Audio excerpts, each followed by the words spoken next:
Julian Edelman. Julian Edelman was a quarterback drafted in the 7th round. They moved him to a wide receiver position. The guy never dropped the ball, ever, okay? Even that unbelievable catch in the Super Bowl against the Atlanta Falcons was, almost impossible. Freak catch. Yeah, Robert Alford should have not won for the interception, but okay. I mean, Tyreek was a running back at Oklahoma State before he went to community college. Who could have ever predicted he'd turn into the wide receiver he turned into with no wide receiver resume? He was drafted as a returner. That's one of the craziest things. Cam Newton played junior college, okay, and then he went to Florida, and then he went to he went to the portal and went to Auburn. And then he won a national championship and was the number 1 pick. How about this? Joe Burrow. Joe Burrow was a 3rd-string quarterback on Ohio State. LSU gave him a chance 1 year in his senior year. He all of a sudden scores 60 touchdowns. He threw, 8 interceptions, 7 interceptions, has one of the greatest quarterback seasons of all time, wins the Heisman Trophy, has one of the best Heisman Trophy speeches of all time, wins a national championship, and is the number 1 pick. At 1 year, he becomes the number 1 pick. Name a quarterback who's had more iconic swagger than Burrow with the cigar celebrations. Right. Like, that dude is just... I like the glasses. I got to give him credit on that. He did look good with the glasses. Yeah. That's crazy. I would love to get back to Denzel Mims since you're a Jets fan and just kind of get your take on, is it coaching staff? Is it him? Is it both? A little later on. You want me to give you an answer? I thought watching Denzel Mims this year, last year, if you look at his numbers, the 3 or 4 games, 5 games that he played, when you compare and contrast the Justin Jeffersons and all the wide receivers that were drafted that year, Denzel Mims was the top 5 in that class. This year, maybe it was the scheme. Maybe, obviously Mike LaFleur didn't like him, or, maybe Robert Saleh don't like him.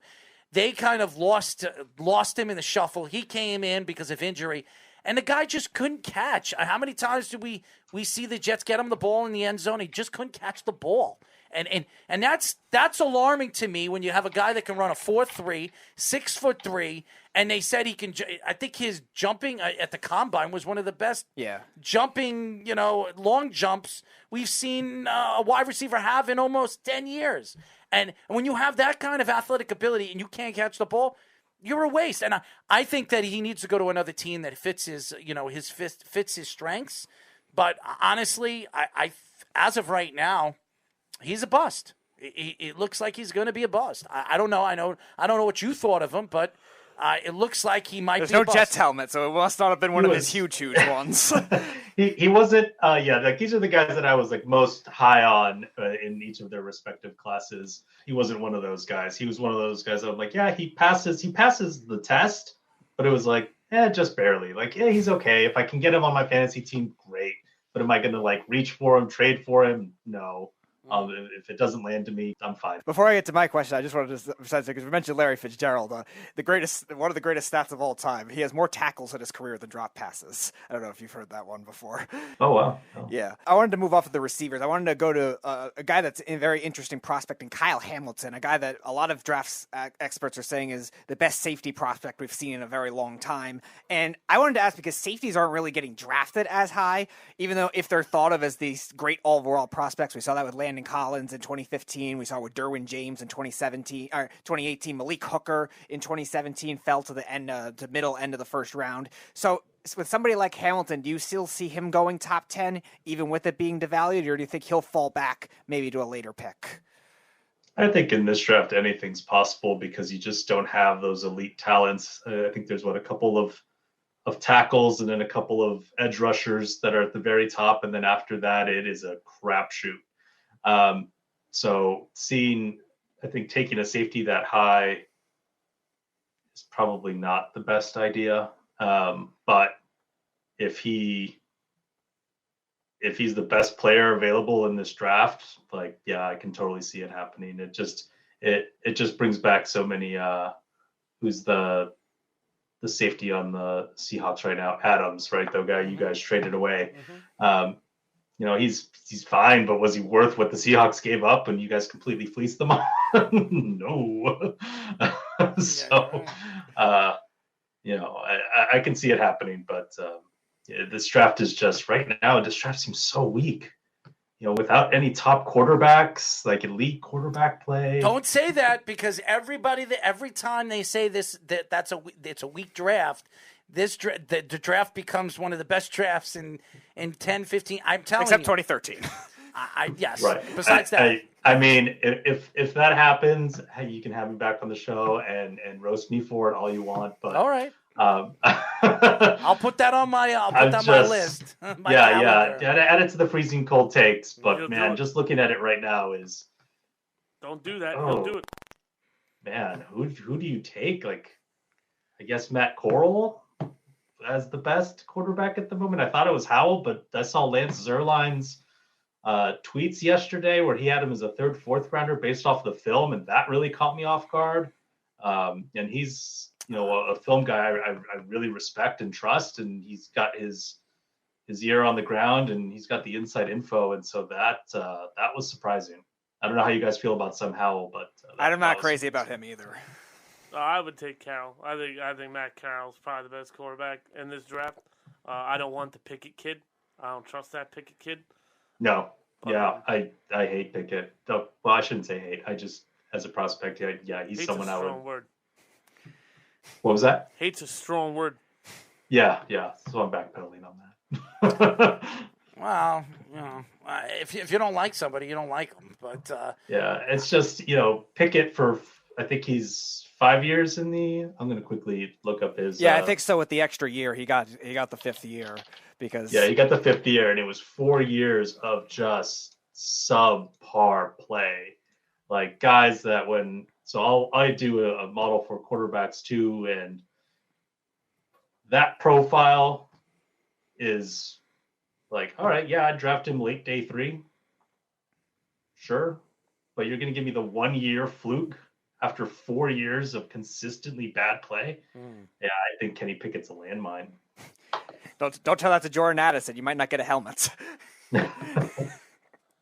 Well, before we let you go, I just want to know your final opinion. I know you're a football fan. Obviously, this past weekend with the wild card games, crazy. I mean, it really was back and forth. And the 4 out of the 6 games were complete blowouts, okay?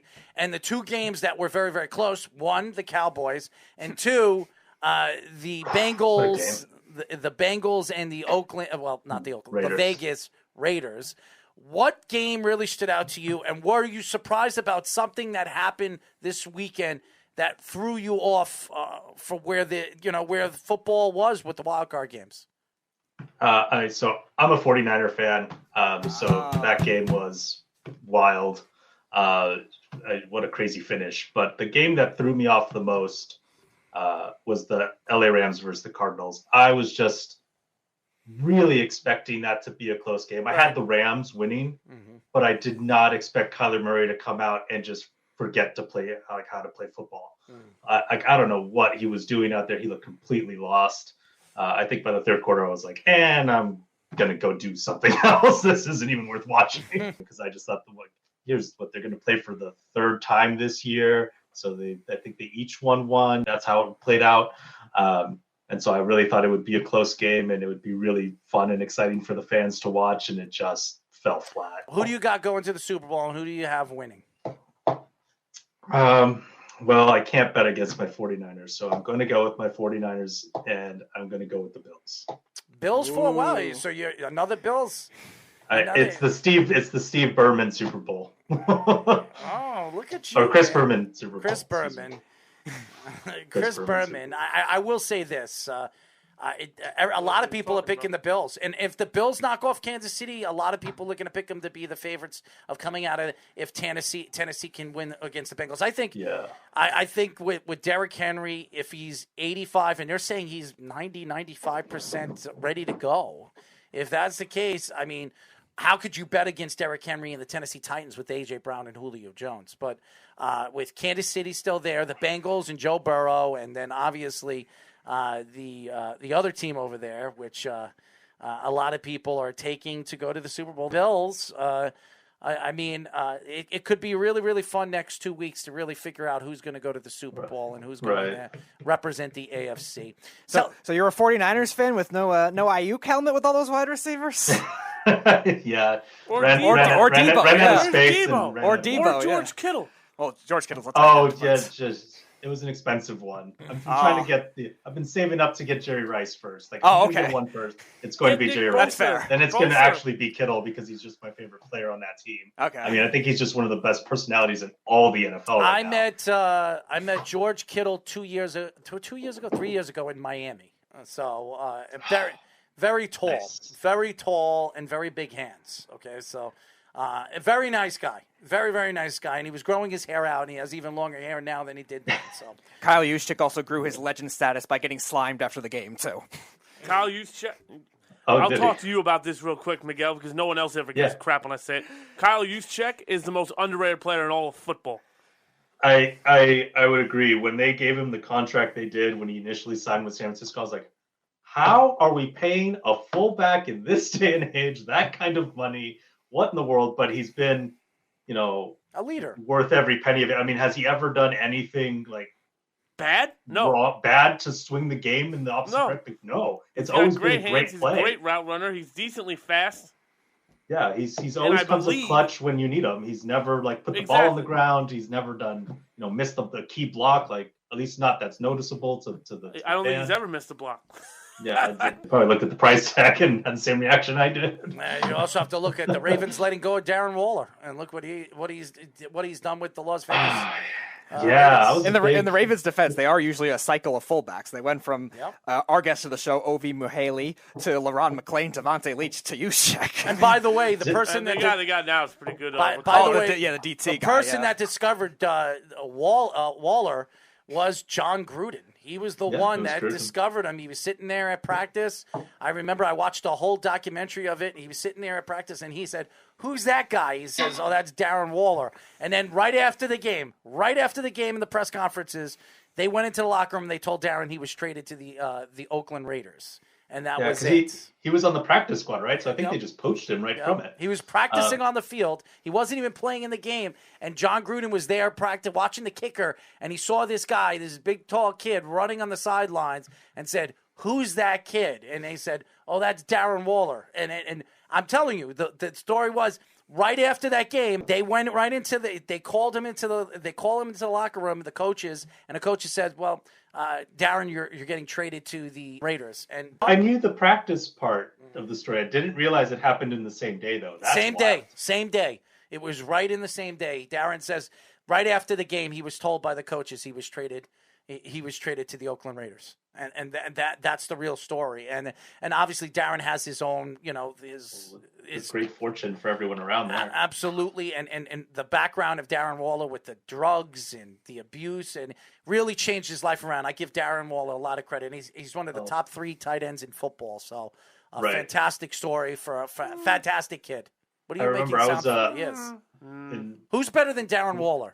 I name Kelsey. Mark Andrews had a hell of a game. Mark Andrews is not a better all-round tight end. Yes, he is. No, he's not. And I would even say Hawkinson's close. No, I wouldn't say. God, Hawkins. All around.